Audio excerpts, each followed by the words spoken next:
King of Singeli hapa namzungumzia Dula Makabila. Yeye ameonyesha hisia zake juu ya mkongwe Madi Ali na kuumizwa na kitendo cha msanii huyo kutokuwa na ngoma mpya kwa muda mrefu, kitu ambacho kwa upande wa Dula Makabila hakimfurahishi hata kidogo, kwa sababu yeye amekuwa ni shabiki mkubwa sana wa Madi na kile ambacho amekuwa akifanya.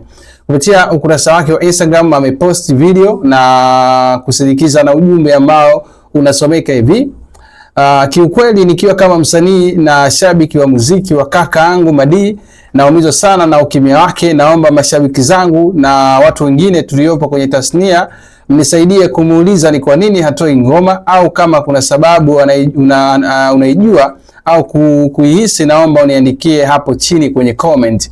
Sasa hiyo ilikuwa ni andiko lake kwa ufupi, lakini kwa urefu zaidi Dula Makabila yeye mwenyewe alikuwa na haya ambayo ameyazungumza.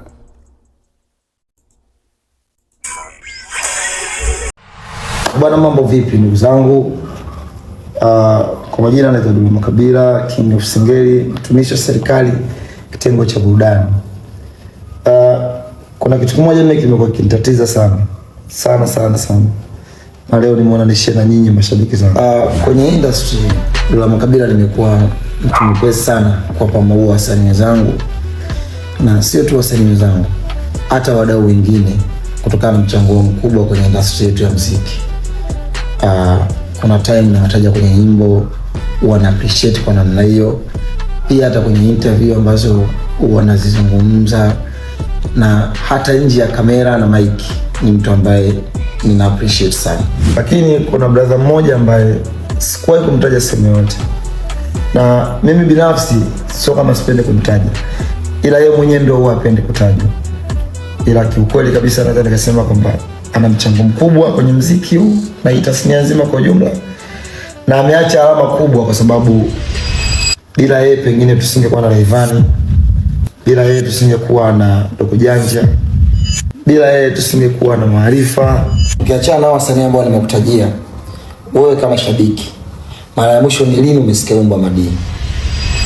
Kwa sababu hata mimi kama shabiki yake kuna muda najiuliza kwa nini Madi aachie nyimbo, kwa nini Madi atoe wimbo licha kukubalika. Wewe kama shabiki wa muziki, unahisi sababu ni nini ambayo inafanya Madi asifanye muziki? Yaani ameshindwa kuendana na kasi ya muziki wa sasa, amekata tamaa ya muziki, au amefuria? Kama na wewe hujui sababu kama mimi, naomba unisaidie kumtag hapo chini Madi, umuulize sababu unamfanya asifanye muziki. Kwa hiyo naomba wote ambao hamjui sababu ya Madi kutokufanya muziki, kamuulizeni Madi.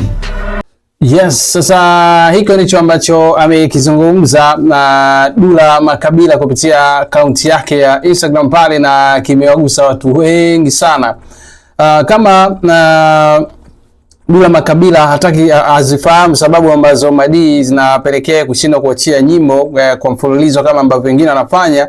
Madi wimbo wake ambao aliwahi kutoa kwa mara ya mwisho ni mwaka 2023, wimbo unaitwa Staki Muziki. Sasa sijui kwa nini alisema hataki muziki, lakini ni wimbo ambao huenda ukawa na sababu ambazo Dula Makabila akawa hazijui, lakini huu ni wimbo ambao aliuachia mwaka 2023. So ni miaka mitatu sasa imepita Madi tangu alipoachia hii hapa project. Sasa huenda wimbo huu ndio ukawa una majibu yote ya kwa nini Madi haachii muziki, au kwa nini yeye hataki muziki. Sasa ili ujue, basi kasikiliza wimbo huu kwake Madi. Lakini Dula Makabila ameonyesha upande mwingine wa kuwa ukiachana na yeye kuwa ni msanii wa Singeli, basi huwa anafuatilia muziki wa hip hop, na kwenye upande wa hip hop yeye amejitanabaisha kwamba kuwa ni miongoni mwa watu ambao wanamkubali sana Madi. Sifahamu kama Madi anajua kusana hiki, lakini hii imekuwa ni exclusive ambayo kwa Dula Makabila kama msanii wa Singeli kuamua kuvunja ukimya na kuyazungumza yaliyoko moyoni mwake. Kwa upande wa Madi mwenyewe hajajibu chochote, lakini swala la kusubiri kuona Madi atajibu kitu gani kuhusiana na hiki ambacho Dula Makabila amekielezea kupitia akaunti zake za mitandao ya kijamii pale Instagram.